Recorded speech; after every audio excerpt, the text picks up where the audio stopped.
Okay, so a little bit more on my background. Actually, at the moment, as I mentioned before, just to give some context to my comments, I'm an operator at this point, I guess for a general title, but I've been very interested in startups my whole 20-year career as a corporate and securities lawyer based in Santa Monica, California, in greater Los Angeles. And I've had a kind of an international flair for it, starting about 16, 17 years ago, and trying to mine early stage technology from Sweden, doing some work in the Middle East and in Southeast Asia. And so I've seen a lot of different things, but there seems to always be a very consistent pattern no matter where you are in the world in terms of how you launch your idea from the very early stages. And although I practiced in a large law firm, a national law firm, about 700 lawyers based in New York City for a while, I've really been the champion for the small guy for most of my career. I started up as a law firm out of law school at a very difficult time in the economy in the early 90s, and started my own boutique practice, and at that time had taken a page out of the old Wilson Sonsini model of kind of being the go-to guy in the business area for startups. So it was basically kind of the quarterback for the deal. Whatever it is you needed, you have to be more dynamic than being a boring lawyer who is just going to look at documents and push paper around. You had to be able to find capital. You had to be able to find executive management, recruitment, and co-founders, structure the financing, help with evaluation, put it all together, put a very good IP strategy together if that's what was elected to be done, and then go out and help execute, be that first phone call in the morning and hopefully the last call in the day, and be that valuable to the team. So most of my legal career was in that vein. And I had an opportunity of about, I had an opportunity about halfway into my career to take a little bit of a break from kind of the normal standard law gig. And I was teaching as an adjunct professor at my alma mater, and was sat right next to a hillside in Malibu, next to the Hughes Research Lab, which houses about 400 PhDs. It has thousands of patents, and I think the world's first laser was invented there, the LCD display, just an amazing area for technology development. They were having a problem at that time with brain drain. And so they asked me if I'd help put together a technology development and transfer entity there, and I did that, and I got it venture-backed, and I ran it as CEO until we sold it in 2004. And that was a very different type of experience, another where I've seen the same exact pattern recognition about how do you start a company, how do you launch it, how do you design that kind of global pattern for not only intellectual property, but a launch plan and execution.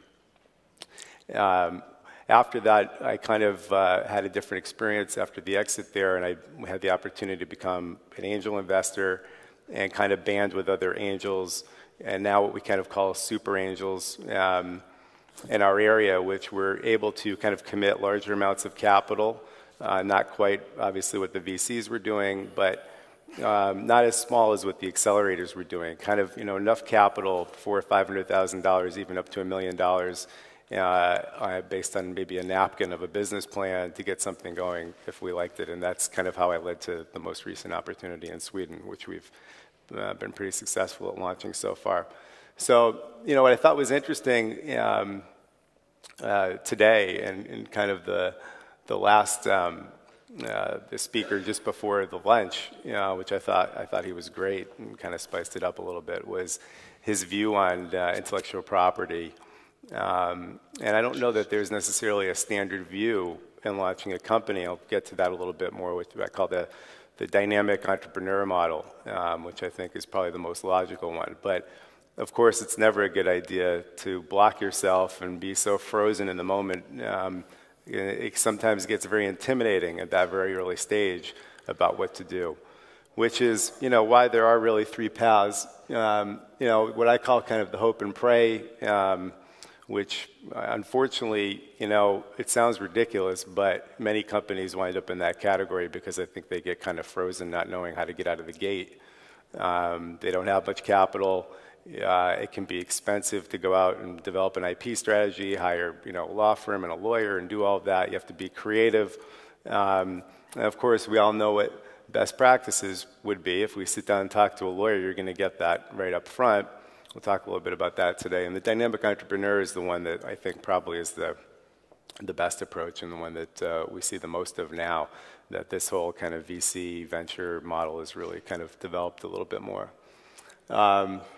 So the hope and pray, kind of talked about, it's kind of the one that you want to avoid, which is really just kind of ignore the whole process and just put your head down and go forward. And what happens, and I've seen this, I don't know how many, there's probably several hundred companies that were startups that I've seen from either, the cradle to an exit. We've done a lot of IPO work or some kind of an acquisition or buyout, and then also to the grave.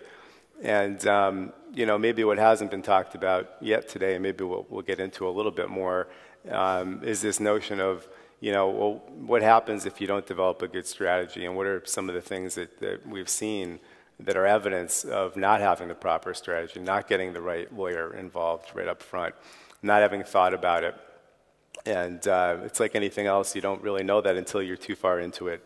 And what I've recently seen, at least in one of the smaller companies that I've invested in with a group, is it was destined to be a venture-backed company, and it did great things and got to the point of getting into term sheets. But one of the box checks that VCs typically go after is your IP strategy. Whether or not you have a patent, you better have a pretty good story for that.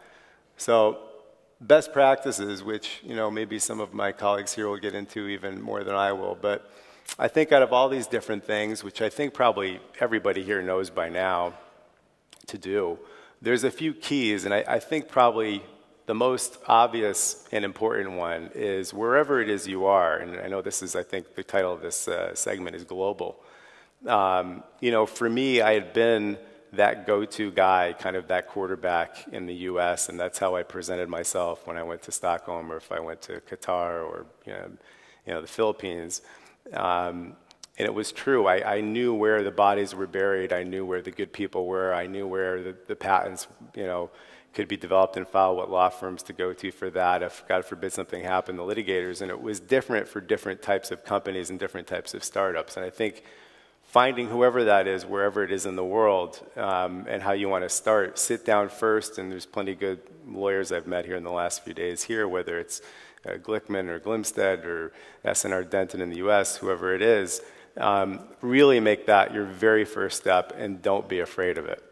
And challenge whoever that is to find out how dynamic they can be. And for me, what that might have meant was I could be dealing with somebody that wasn't the traditional path. It wasn't just about writing a retainer check and getting going. It was finding out if you could really push the envelope of a hybrid engagement, of taking maybe some cash or covering costs and getting your lawyer to work for warrants or effectively stock options, which some law firms in the US don't do. They perceive it to be a conflict, but many do. And if you look hard enough, you'll find plenty of good lawyers that will do that, some even at big firms if you really look hard enough.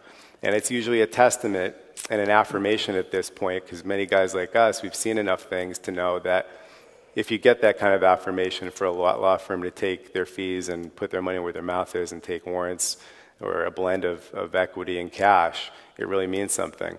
And I think sitting down with that lawyer gatekeeper right out of the gate from the beginning, challenging them deeply for you to be their most important client and most important person, and until you find that person, don't stop. I think that's really an important thing. And maybe sound a little bit self-serving, but I do think that that's important to do, and really understanding that person knows the landscape to set out. So, how do you first set up your best practices about how to collect and develop your IP? Do you file for patents? You certainly are going to want to file for trademarks and get the URLs and do all that and get all that clear right up front. What's your strategy going to be? If you're not filing, let's say in the US, a provisional patent, well, why not? And what's the story going to be about that? Are you going to be opportunistic about it? Are you going to try to develop a business method patent that might be tough to enforce? And how does that all look? Lay all those things out. How are you going to deal with employees versus consultants? And making sure that in every one of those transactions that you're, even whether or not you're filing for patents, you're signing invention agreements with those folks right out of the gate. I think that's maybe one of the key pitfalls that we've seen quite a bit is even if you don't have maybe an initial strategy to file patents, which may or may not be a good idea given your situation, you at least want to lock down and create a moat around what it is you're building and don't have to go and backtrack to build your due diligence binder later.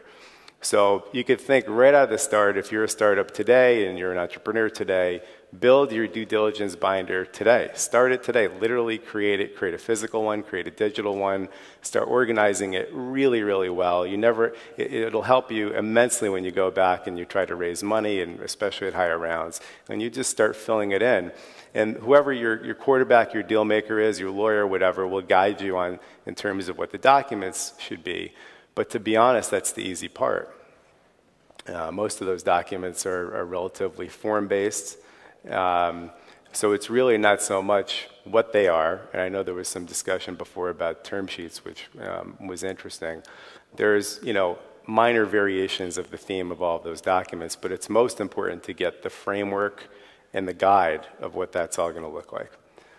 So, work with the IP Council, get all these things we just talked about, and make sure everything you're doing is with purpose, because efficiency, obviously, is really important. Managing your capital is really important. We talked about the check-the-box approach. And it is good to have an IP plan, at least, even if you're not filing right away. And then many companies I've seen will divide kind of a few teams, but you want to have at least one person that understands from a legal perspective, I think. And it may not even be a lawyer. It may just be a former operator that has worked in this capacity with startups so long that they get it all. But typically it's a lawyer that understands how it all fits together, how it all works together, how it all meshes and webs together. So, the war stories, I guess maybe less the war story, but in terms of just my general experience, I've kind of juxtaposed everything from the large law firm to the small law firm to managing, 400 PhDs and extracting IP and figuring out how to take that IP and commercialize it. When I was at the Hughes Research Center and working with companies like Boeing and Raytheon and GM as partners, as corporate partners to commercialize that. And what I can say is that there is the same similar path and trend, no matter where you really are, and really internationally. It's important to know what the dynamics are, where you are in the world, because cultures are different, that's for sure.